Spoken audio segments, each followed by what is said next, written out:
So obviously this is going to be a very difficult episode to do as, of course, there is one of the sport's brightest young stars currently sitting in a hospital bed with fairly serious injuries following this Sunday's ABC Supply 500 at Pocono Raceway. Of course, we're talking about Robert Wickens, who was injured in a violent crash on the 7th lap of the race. And obviously, we're wishing a speedy recovery to Robert. All of us, I'm sure, in the comment section and here on my channel are pulling for you.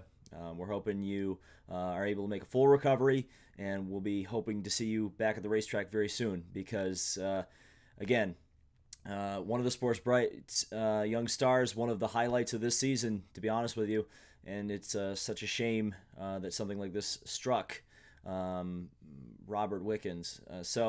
Yeah, we've got an awful lot to discuss. Not a lot of fanfare this week, not a lot of humor. We're just going to talk about everything that happened in a very eventful ABC Supply 500. So the race didn't get off to a particularly good start, and, well, it really didn't start at all. There was a crash before the start of the race as Graham Rahal and Spencer Pigot got together before the green flag really had even come out. I guess they had thrown the green flag, but, I mean, those cars, none of the cars had really even crossed the start-finish line. It appeared that Rahal kind of over-anticipated the start, got into the back of Pigot, spun Pigot around. Rahal impacted the outside wall and essentially ruined both of their races, despite the fact that Rahal, I believe, actually took the checkered flag despite being several laps behind the race. He also received an avoidable contact penalty, absolutely justified in this instance. There was some talk, particularly, I believe, from Rahal himself, that the front row slowed the field down, though there was data released during the lap 7 red flag by Will Power himself that indicated that he did not slow down at all for the start. Now, exactly what would I blame on this if it wasn't a slow down situation from Will Power? I would certainly say that I think IndyCar needs to reevaluate how they do these starts on the oval tracks that aren't Indianapolis, because bunching the cars too wide all together in a big 22-car group on a straightaway, which is 80 feet wide, 100 feet wide, or however long the Pocono straightaway is, and so as long as it is, like something like 3/4 to almost like 7/8 of a mile. I can't even remember how long. It's a very long straightaway, and expecting all the cars to, or all the drivers to behave when you give them that kind of red mist opportunity, if you will, to make up a lot of positions by the time they get to turn 1 and funnel into line.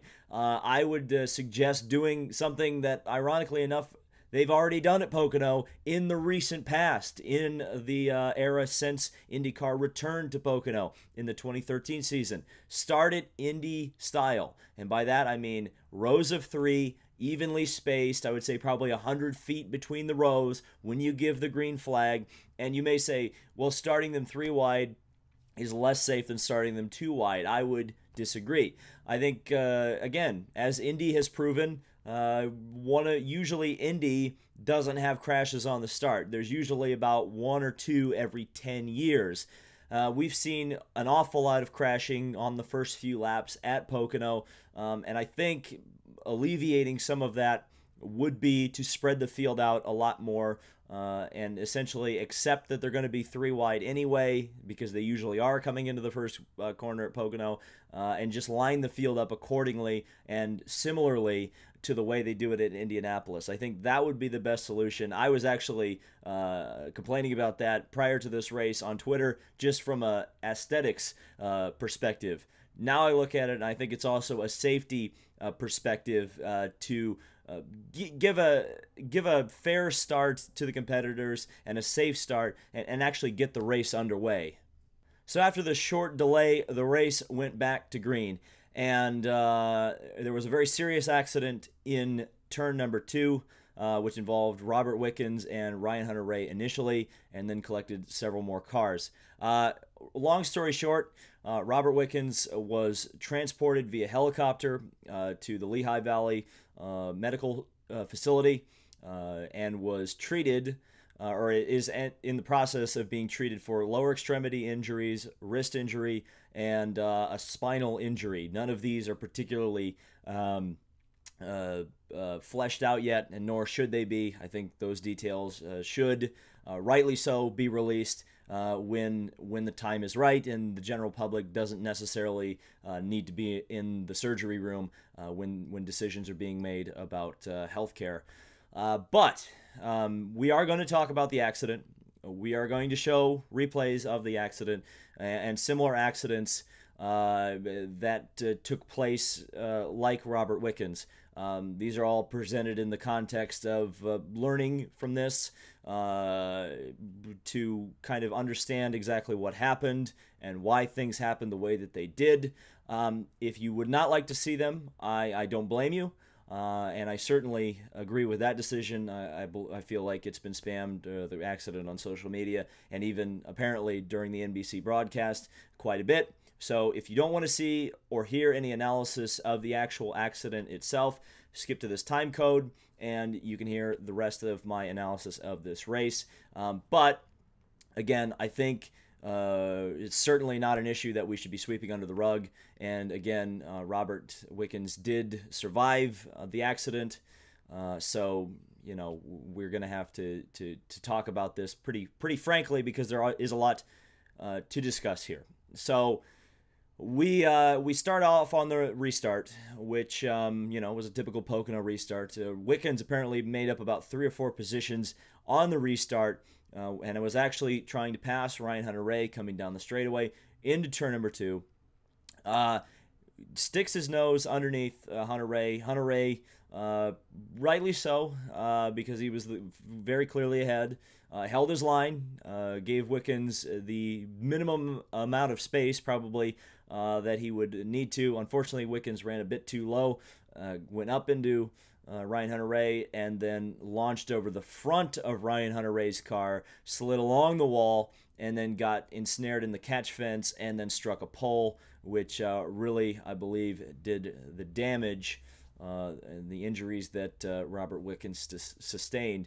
And then several more cars piled up behind James Hinchcliffe, Pietro Fittipaldi, Takuma Sato was involved, and several drivers made pretty spectacular avoiding measures to get around that were not involved in the accident, such as Zach Veach and particularly Scott Dixon, who had Wickens' destroyed tub sliding down the track towards him. Yeah, a really ugly scene. Again, one that as a spectator in the stands, it was a very ugly situation. It's one of those ones that you never ever want to see. And I've been around for a few catch fence crashes, and I just remember watching on the jumbotron. I was sitting fairly low next to the start-finish line for the restart. We were watching it, and I just remember seeing the Wickens. It was like, okay, you're not clear, and having the bad feeling like he's going to get turned. And then Hunter-Reay got turned, and then we saw the absolute destruction afterwards. And again, it was a very similar feeling situation for those of us who were there to the Justin Wilson incident, which of course took his life. The long time not knowing anything, not hearing anything. We had then this wasn't broadcast on NBC Sports. This was only available to the spectators at the event, but immediately afterwards they cut away from the actual accident scene to James Hinchcliffe's onboard, where it looked like he was very clearly in distress, and it may not have necessarily been injury-wise. So it was a very distressing time for sure. And then, of course, you don't hear things for very long, and then you hear the Lifeline helicopter is fired up. And again, a lot of us got fairly ugly memories from all of this. Eventually, like I said earlier, we did receive word that Wickens was awake and alert and had sustained at that point orthopedic injuries. Again, now we know that the injuries relate to his lower extremities, wrist, back, and I think maybe even an ankle or something like that was mentioned as well. Again, the real good key about all this, and the big positive, is that he is alive. and you would assume, based on the reports, that these are recoverable injuries. But at the same time, it's another ugly, ugly situation to have to deal with and to have to digest. And unfortunately, an ugly situation was made quite a bit uglier by the social media reaction, which is one of the things I want to talk about that's kind of outside of the actual accident itself. There were actually, let's back up real quick, because maybe the catalyst for some of this was the comments made by Michael Andretti directly after. Again, I wasn't watching on TV, so I kind of got all this secondhand. But suffice it to say, either Michael didn't see the severity of the accident, which I have a hard time believing, or just simply was not thinking properly at that particular moment, because he essentially threw Wickens under the bus. Which, by the way, Michael is right in his analysis. I would pin it down as a rookie mistake by Wickens. It's lap 7, essentially the first green flag lap of the race, and that was a fairly low percentage move. That being said, that was not the time. And that comment, at least from what I kind of gathered, the self-service was not the best of the track, but comments started getting very, very ugly very quickly regarding the health of Robert Wickens. Just a lot of distasteful comments were made. Distasteful content was made. There was a lot of people that seemed to be wanting to profit off of with like followers, retweets, YouTube views, all this stuff regarding the crash, and it was I felt like that was in bad taste, and again, kind of just stupid comments as well were being kind of lobbied.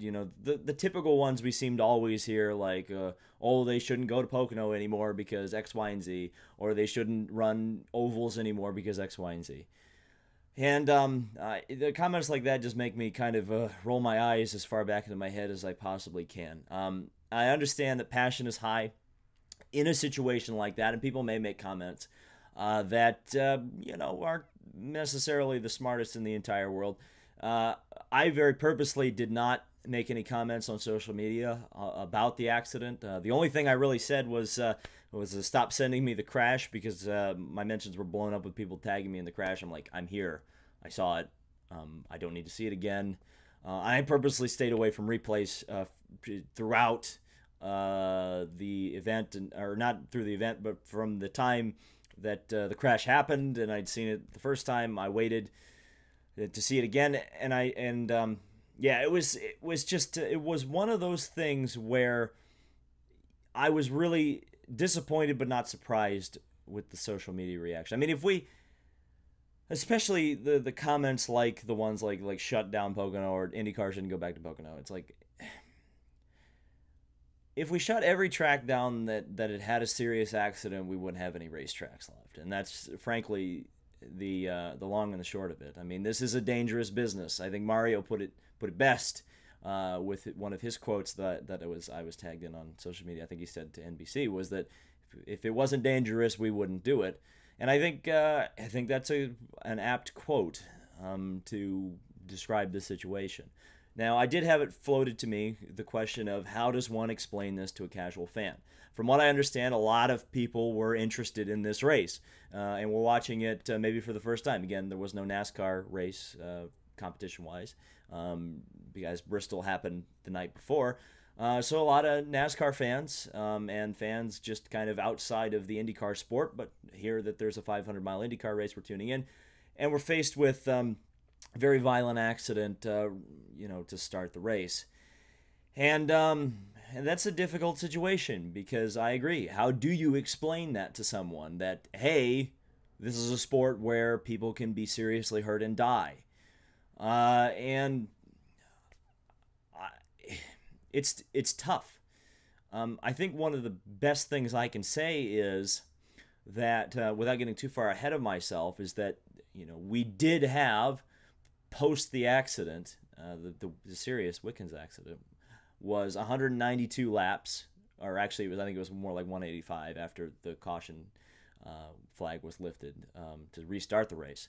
There was somewhere around the realm of 470 miles of the race run caution-free. Now, granted, there was a significant reduction in the field. Not only was there the big crash, which took out several cars, there was also many mechanical failures early on in the race that reduced the field size. But at the same time, the drivers clearly screwed their heads on straight, drove very smart, and took care of each other the rest of the race. So it can be done. And you think if they had driven like that the entire race, they may have been able to run the entire race, green flag, no interruptions. So clearly the drivers are capable of it, and there wasn't another serious accident. That being said, you just keep thinking about things like this happening, and it's tough to explain. It is tough to explain. And again, if it does bother you that people can be hurt, and it certainly bothers me, but if it truly disturbs you, you're probably not in the right sport.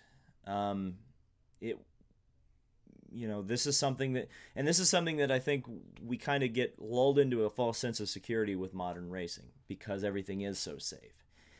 That we think that nothing bad can happen, or if something that looks ugly happens, that we think, oh well, they'll be okay. And when it's the opposite situation of that, we have a propensity in modern racing to knee jerk and immediately say, we need to stop X, Y, and Z. We need to add X, Y, and Z, and we don't think about the potential consequences that some of those actions could make. But at the same time, we should be looking for solutions to these problems as well. And again, racing is all about innovation. And a lot of that innovation is in the safety aspects of things. And that's something I think we need to talk about. So, and again, I don't want to kind of go back on the comment I just made, which was we don't want knee-jerk reactions. But I think we've got a pretty good sample size for me to make this suggestion, because we've now kind of seen this happen quite often with not only open wheel racing on ovals, though it does lend itself, because of the nature of the beast, for the propensity for this to happen on high-speed super speedways. But it seems like when cars get into the catch fence, at least the majority, accidents like Kenny Brack's or Dan Weldon's probably notwithstanding, it seems like most of the time the cars end up getting into the catch fence on the lower end of it and then being sucked up and carried into a pole. The poles, again, are kind of the thing that do the most damage, as I believe is the case here with Robert Wickens, and certainly many other drivers who have been involved in these sorts of accidents. We look at a crash like what happened in 2015, same track, Pocono, with Charlie Kimball. Luckily for him, he went in backwards, and the rear of the car took the pole impact, not the front of the chassis, so Kimball was able to walk away. But as you see, the car actually doesn't really take a direct trajectory into the fence. It's a right on top of the wall situation, and then the car is ensnared in the fence. We even go a year in the past from the Kimball accident to another similar crash with Mikhail Aloshin at Fontana. Similar situation. The car gets knocked up in the air, but not very far, just far enough to clear the top of the wall. It rides along the wall for a little while and then gets ensnared in the fence. Now we look at the Robert Wickens situation. Car gets up in the air, appears to be coming back down to the ground, but again, it gets caught up on top of the wall, rides up on top of it, and then gets ensnared in the fence and makes contact with a pole. And again, I think Paul Tracy has been one of the lead guys who's been very adamant in improving catch fence safety since this has happened. He was also pretty heavily involved in the Dan Weldon incident and saw very graphically the results of that particular incident. I agree with Paul to a certain extent that yes, the catch fences need a look, particularly the poles. I've been saying that for quite a while, or at least thought that for quite a while. But it seems like the poles, we don't really have a flying car problem as much as we did probably 10 years ago.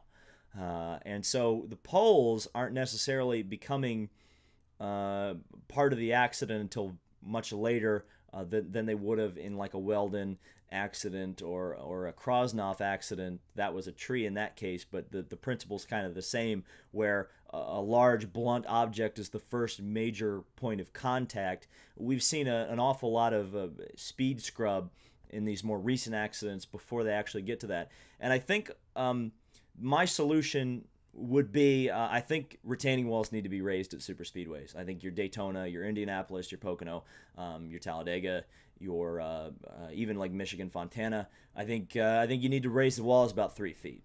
And now I don't know how that would interact with the current safer barrier system, or what you would need to do to improve the safer barrier, or maybe would have to look into to repair a taller, safer barrier. But I think it seems to me that that this would be a good solution. It wouldn't necessarily cost a whole lot of money. I'm sure concrete isn't cheap, but to add an extra height to that retaining wall in an effort to give more flat space for a car not to get tangled up with anything and get launched higher, rather a system where hopefully the car would be brought back down to earth than smack up.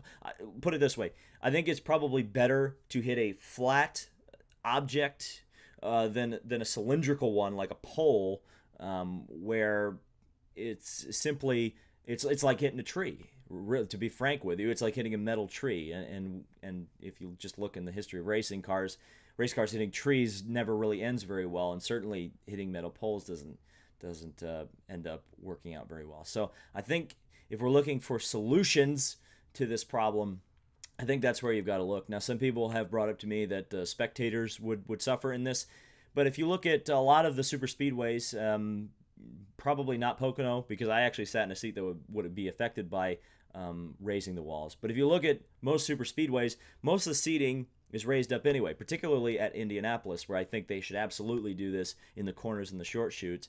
The seating and the spectating wouldn't necessarily be all that affected, I don't think. And if it would be, maybe just raise the stands up a little bit. But I think from a safety aspect, I think you need to look at it. I don't know exactly, or I wouldn't be educated to say exactly what kind of fence improvements could be made to make the thing safer. I will also say it was a bad look for Pocono. I was not aware of this until after the race.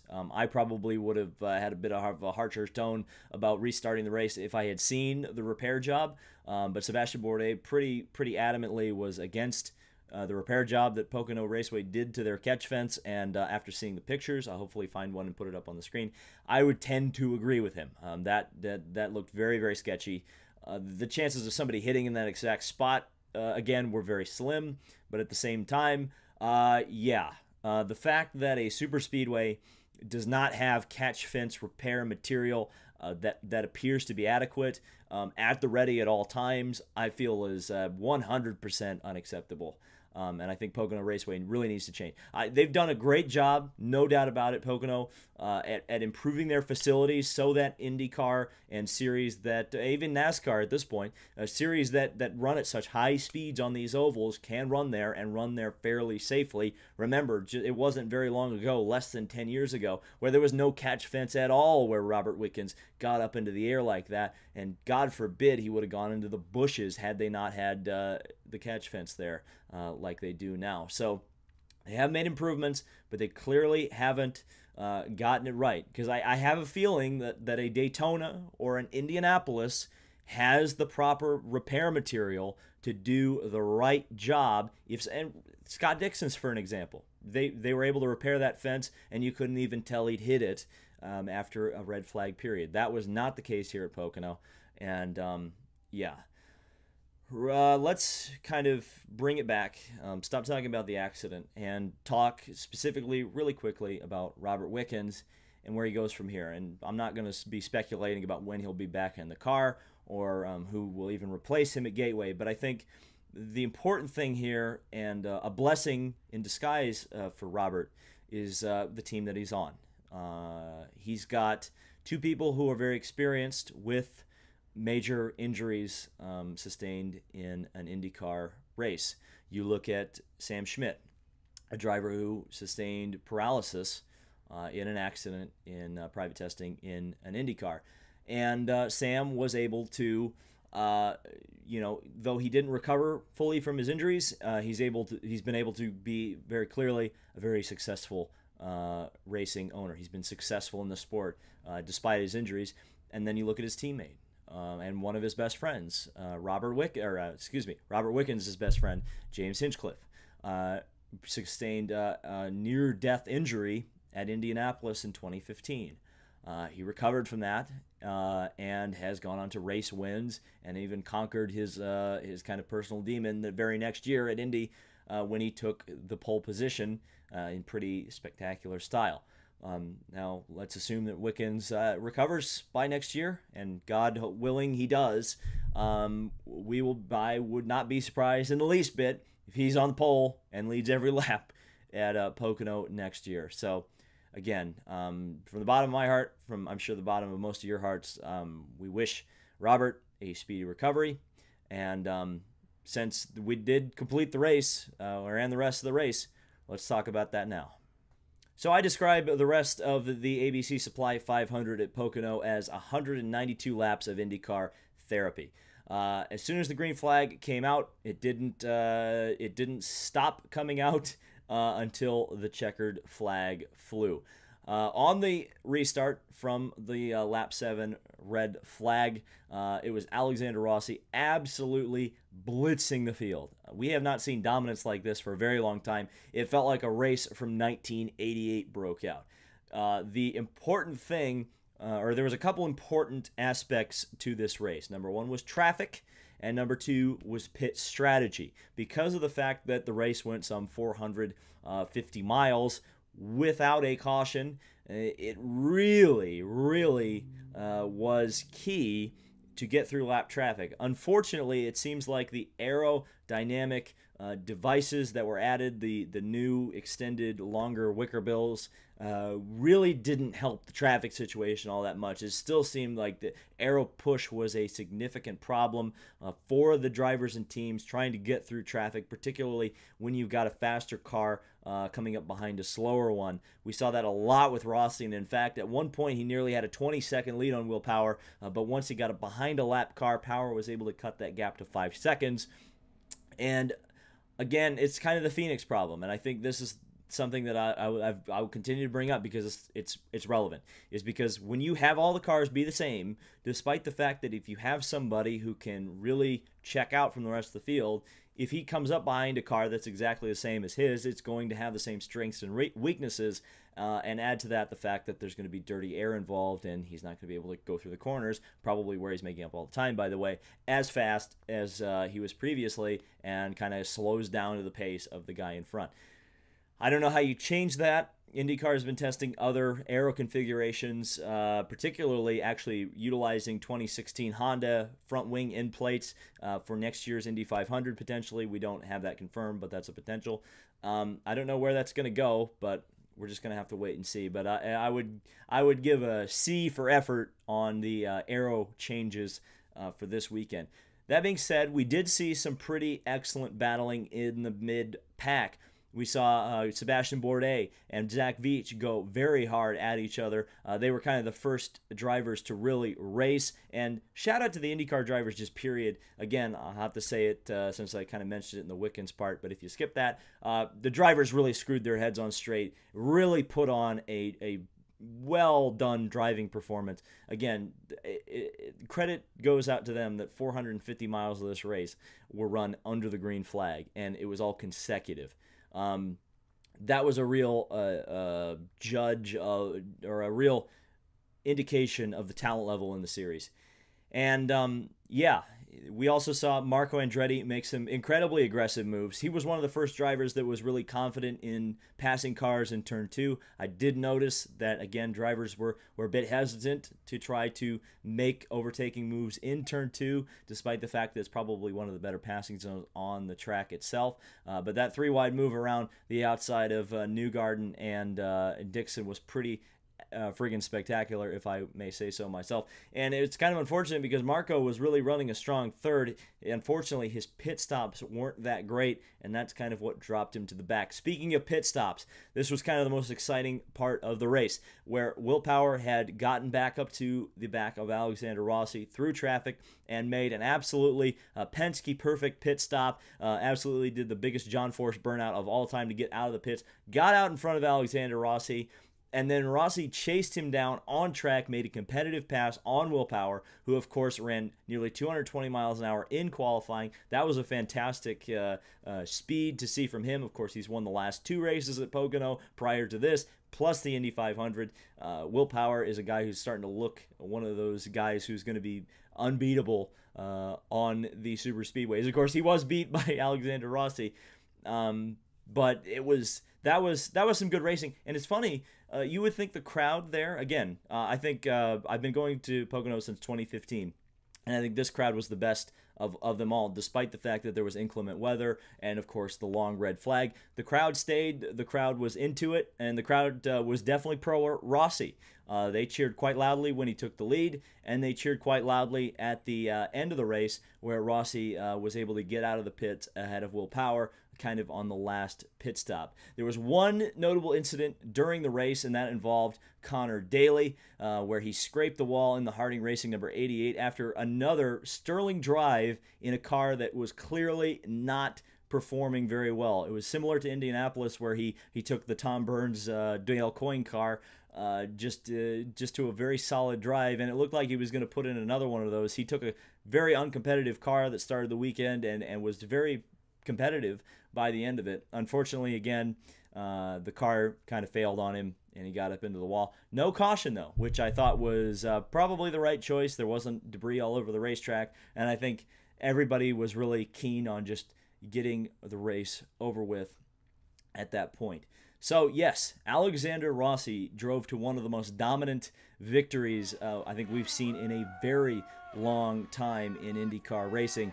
And, again, I can't speak for the people who were watching on TV. Maybe you thought it was boring, but it seemed like the crowd were fairly okay with it. They did not seem to mind the fact that there was 190 laps of caution-free racing. Personally, and this is going to kind of go back to maybe a little bit of a discussion towards the crash that occurred. I think this is why you don't gimmick up racing, because there's so many things that potentially bad can happen. I mean, we saw such a terrible crash in a race where the field was able to spread out. This is why I think we advocate so greatly against pack racing. To be frank and honest with you, racing is a major risk, and when you see stuff happen like that, and then you see a race that goes 190 laps, I think the spectators were completely entertained, despite the fact that it wasn't a lead change, leapfrog, pack race fest. It was totally fine. The crowd was behind the winner. Like I said, Rossi drove it's amazing. Rossi is incredible to watch when he's on. And God help the IndyCar series if he does turn it on consistently like a Scott Dixon does.